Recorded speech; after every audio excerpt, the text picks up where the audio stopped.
Hello friends, welcome back to my channel Simnas food world.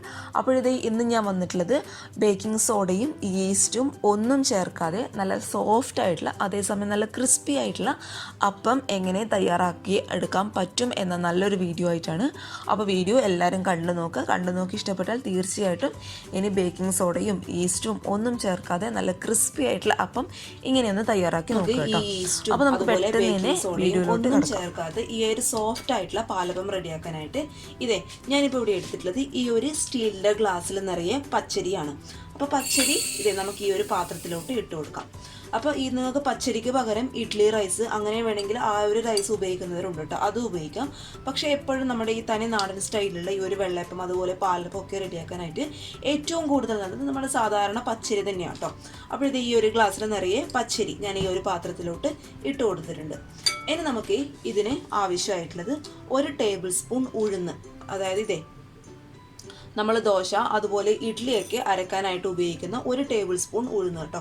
അപ്പോൾ ഇതേ 1 glass പച്ചരിക്ക് 1 table spoon ഉഴുന്ന് എന്നാണ് കേട്ടോ കണക്ക്. അപ്പോൾ നിങ്ങൾ 2 ഗ്ലാസ് പച്ചരി എടുക്കുകയാണെങ്കിൽ 2 ടേബിൾ സ്പൂൺ ഉഴുന്ന്. അപ്പോൾ ഇതേ ഇതും ഞാൻ ഈ പാത്രത്തിലോട്ട് ഇട്ട് കൊടുത്തിരുന്നു. അപ്പോൾ ഞാനിത് ഉഴുന്നിട്ട് അരക്കുമ്പോൾ നിങ്ങളുടെ പലരുടെയും മനസ്സിൽ ഒരു സംശയം ഉണ്ടാവാം, നമ്മൾ ഈ ഒരു അപ്പം കഴിക്കുമ്പോൾ ഈ ഉഴുന്നിൻ്റെ ആ ഒരു ചൊവ ഈ അപ്പത്തിന് ഉണ്ടാവില്ലേ? അങ്ങനെയുള്ള ഒരു പ്രശ്നങ്ങളും ഇല്ല കേട്ടോ. നമ്മൾ ഇത് മാത്രമല്ല, ഇതിൻ്റെ കൂടെ തേങ്ങയൊക്കെ ഇട്ട് അരച്ചാണ് നമ്മൾ ഈ അപ്പം റെഡിയാക്കി എടുക്കാനായിട്ട് പോകുന്നത്. അതുകൊണ്ട് ഉഴുന്നിൻ്റെ ടേസ്റ്റ് ഒരിക്കലും മുന്നിട്ട് നിൽക്കില്ല കേട്ടോ. അപ്പോൾ ഈ ഉഴുന്നാണ് നമ്മുടെ ഈ അപ്പത്തിൻ്റെ മാവ് പൊങ്ങി വരാനായിട്ട് സഹായിക്കുന്നത്. ഇനി നമുക്ക് എന്ത് ചെയ്യണം? ഇതാദ്യം നന്നായിട്ട് കഴുകിയെടുത്ത് ഇത് കുതിർക്കാനായിട്ട് മാറ്റി വെക്കണം. അപ്പോൾ ഇതേ ഉഴുന്നും പച്ചരിയും ഞാൻ നന്നായിട്ട് കഴുകി എടുത്തിട്ടുണ്ട്. ഇനി നമുക്ക് എന്ത് ചെയ്യണം? ഇതൊരു 3-4 മണിക്കൂറെങ്കിലും കുതിരാനായിട്ട് മാറ്റി വെക്കണം. ഇതേ ഒരു 4-5 മണിക്കൂറിന് ശേഷം നമ്മുടെ പച്ചരിയും അതുപോലെ ഉഴുന്നും നന്നായിട്ട് കുതിർന്ന് വന്നിട്ടുണ്ട്. അതിൽ കുതിരാൻ വെച്ചിട്ട് വെള്ളമൊക്കെ ഞാൻ നന്നായിട്ട് മാറ്റി കൊടുത്തിട്ടുണ്ട് കേട്ടോ. അതെ, പച്ചരി ഉഴുന്നും നന്നായിട്ട് കുതിർന്ന് വന്നു. ഇനി നമുക്കിത് അരച്ചെടുക്കാം. അപ്പോൾ അരച്ചെടുക്കുന്നതിന് മുന്നേ നമ്മൾ ഇതിലോട്ട് ഇനി ചേർത്ത് കൊടുക്കേണ്ടത്, നമ്മൾ ഏത് ഗ്ലാസ്സിലാണോ അല്ലെങ്കിൽ നിങ്ങൾ ഏത് കപ്പിലാണോ പച്ചരി എടുക്കുന്നത് അതേ സെയിം കപ്പിൽ ഇതേ 1/2 കപ്പ് അല്ലെങ്കിൽ 1/2 ഗ്ലാസ് നമ്മൾ വേവിച്ചെടുത്ത ചോറ്. അതിപ്പോൾ നിങ്ങൾ പലരും പല ചോറായിരിക്കും എടുക്കുന്നത്. കാരണം പല റൈസ് ഉപയോഗിക്കുന്നവരുണ്ടാവും. കുത്തരി ചോറ് എടുക്കുന്നവരുണ്ടാവും, അല്ലെങ്കിൽ മട്ട റൈസ് എടുക്കുന്നുണ്ടെങ്കിൽ, അല്ലെങ്കിൽ സാധാരണ റൈസ് എടുക്കുന്നവരുണ്ടാവും. എന്തായാലും കുഴപ്പമില്ല, നിങ്ങൾ ഏത് കപ്പിലാണോ എടുക്കുന്നത് അല്ലെങ്കിൽ ഏത് ഗ്ലാസ്സിലാണോ എടുക്കുന്നത് അതിൻ്റെ നേരെ പകുതിയായിരിക്കണം എടുക്കുന്ന ചോറ്. ചോറിൻ്റെ അളവ് എന്ന് പറയുന്നത് കൂടി പോകാൻ പാടില്ല കേട്ടോ. കൂടി പോയി കഴിഞ്ഞാൽ എന്താ കുഴപ്പമെന്ന് വെച്ചാൽ നമ്മുടെ അപ്പം അങ്ങ് ഒട്ടിപ്പിടിക്കും. അതുകൊണ്ട് കുറഞ്ഞാലും കുഴപ്പമില്ല, കൂടാൻ പാടില്ല. ഇതേ അപ്പോൾ 1/2 ഗ്ലാസ് ചോറ് ഞാൻ ഇതിലോട്ട് ഇട്ട് കൊടുക്കുന്നുണ്ട്. പിന്നെ ഞാൻ ഇതിലോട്ട് ചേർത്ത് കൊടുക്കാൻ പോകുന്നത് സെയിം ഗ്ലാസ്സിൽ തന്നെ 1/2 ഗ്ലാസ് നമ്മുടെ തേങ്ങ കേട്ടോ. ഇതേ അതും ഞാൻ ഇതിലോട്ട് ചേർത്ത് കൊടുക്കുന്നുണ്ട്. പിന്നെ ഇതേ 1 ടേബിൾ സ്പൂൺ നിറയെ പഞ്ചസാര.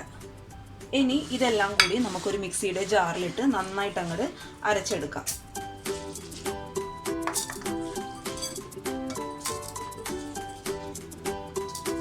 ഇതിപ്പോൾ ഞാൻ 2 ട്രിപ്പായിട്ടാണ് കേട്ടോ അരയ്ക്കുന്നത്. അപ്പോൾ വെള്ളത്തിൻ്റെ അളവ് എന്ന് പറയുന്നത് ഇതേ അതേ സെയിം ഗ്ലാസ്സിൽ 1/2 ഗ്ലാസ് സാധാരണ വെള്ളം കേട്ടോ. ഇതേ അത് നമുക്ക് 2 ട്രിപ്പായിട്ട് അരക്കുമ്പോൾ 2നും കൂടി ബാക്കി വെച്ചിട്ട് അരക്കുക കേട്ടോ. അപ്പോൾ ഇതിപ്പോൾ നമുക്ക് ഒരു 1/4 ഗ്ലാസ് വെച്ചിട്ട് അരച്ചെടുക്കാം. ബാക്കി 1/4 ഗ്ലാസ് നമ്മൾ അടുത്ത ട്രിപ്പിന് അരക്കാനായിട്ട് ഉപയോഗിക്കാം.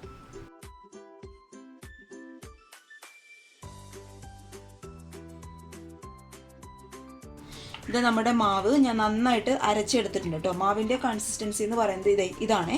ഒരുപാട് അങ്ങ് കട്ടിയായിരിക്കാൻ പാടില്ല. നമ്മുടെ ദോശ ഇഡ്ഡലിയും ഒക്കെ മാവിനെയൊക്കെ നമ്മൾ അരച്ചെടുക്കുമല്ലോ, അതുപോലെ ഒരുപാട് അങ്ങ് കട്ടിയായിരിക്കാൻ പാടില്ല. ഇച്ചിരി ലൂസായിരിക്കണം നമ്മുടെ മാവ്.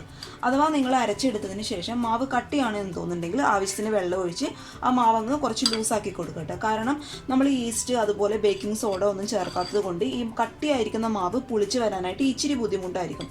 അതുകൊണ്ടാണ് ഈ ഒരു സമയത്ത് തന്നെ വെള്ളം ചേർത്ത് മാവ് അത്യാവശ്യം ഒന്ന് ലൂസാക്കി കൊടുക്കുക. പിന്നെ നിങ്ങൾ അരച്ചെടുക്കുമ്പോൾ ശ്രദ്ധിക്കേണ്ടത് നമ്മൾ വെള്ളയപ്പം അതുപോലെ പാലപ്പൊക്കെ അരച്ചെടുക്കുമ്പോൾ ഇത്തിരി തരിയോട് കൂടി വേണം നമ്മുടെ മാവ് അരച്ചെടുക്കാനായിട്ട്. ഒരുപാട് അങ്ങ് ഫൈൻ പേസ്റ്റ് ആയിട്ട് അരയണ്ട എന്നർത്ഥം കേട്ടോ. അപ്പോൾ ഇത് നമുക്ക് പുളിച്ച് പൊങ്ങാനായിട്ട് മാറ്റി വെക്കാം. അപ്പോൾ ചുരുങ്ങിയത് നല്ല ചൂടുള്ളതൊക്കെ ഏരിയ ആണെങ്കിൽ ചുരുങ്ങിയത് 8 മണിക്കൂറെങ്കിലും പുളിക്കാനായിട്ട് മാറ്റി വെക്കണം. പിന്നെ ഒരുപാട് തണുപ്പുള്ള ഏരിയ ആണെങ്കിൽ ഒരു 10-12 മണിക്കൂറൊക്കെ എടുക്കും കേട്ടോ ഇത് പുളിച്ച് വരാനായിട്ട്. അപ്പോൾ നമുക്കിതൊരു 8 മണിക്കൂർ പുളിച്ച് പൊങ്ങാനായിട്ട് മാറ്റി വയ്ക്കാം. ഇത് നമ്മൾ ഇന്നലെ അരച്ച് വെച്ച മാവ് നന്നായിട്ട് പൊങ്ങി പുളിച്ച് വന്നിട്ടുണ്ട്. ഇനി നമുക്ക് എന്ത് ചെയ്യാം? ഇതിനാവശ്യമായിട്ടുള്ള ഉപ്പിട്ട് കൊടുക്കാം. ഉപ്പിട്ടതിന് ശേഷം നന്നായിട്ടൊന്ന് മിക്സ് ചെയ്ത് കൊടുക്കുക. അപ്പോൾ ഞാനിത് ഇവിടെ ഒരു അപ്പച്ചട്ടി ചൂടാകാനായിട്ട് വെച്ചിട്ടുണ്ട്. അപ്പോൾ നന്നായിട്ട് ചൂടാവുന്ന സമയത്ത് തീ മീഡിയം ഫ്ലെയിമിലോട്ട് മാറ്റി 1 സ്പൂൺ നിറയെ അപ്പത്തിൻ്റെ മാവ് നമുക്കിതിലോട്ട് ഒഴിച്ചു കൊടുക്കാം. എന്നിട്ട് സാധാരണ നിങ്ങൾ അപ്പത്തിന് ചുറ്റിച്ചെടുക്കുന്നത് പോലെ ചുറ്റിച്ചെടുക്കുക കേട്ടോ.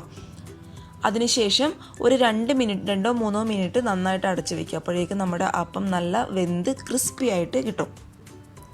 അപ്പോഴിത് ഇത്രയേ ഉള്ളൂ. ഇനി നമുക്ക് ബേക്കിംഗ് സോഡയോ ഈസ്റ്റോ ഒന്നും ചേർക്കാതെ തന്നെ നല്ല ക്രിസ്പി ആയിട്ടുള്ള അപ്പം റെഡിയാക്കി എടുക്കാനായിട്ട് പറ്റും. അപ്പോൾ ഇഷ്ടപ്പെട്ടാൽ എല്ലാവരും ഒന്ന് ട്രൈ ചെയ്ത് നോക്കുക.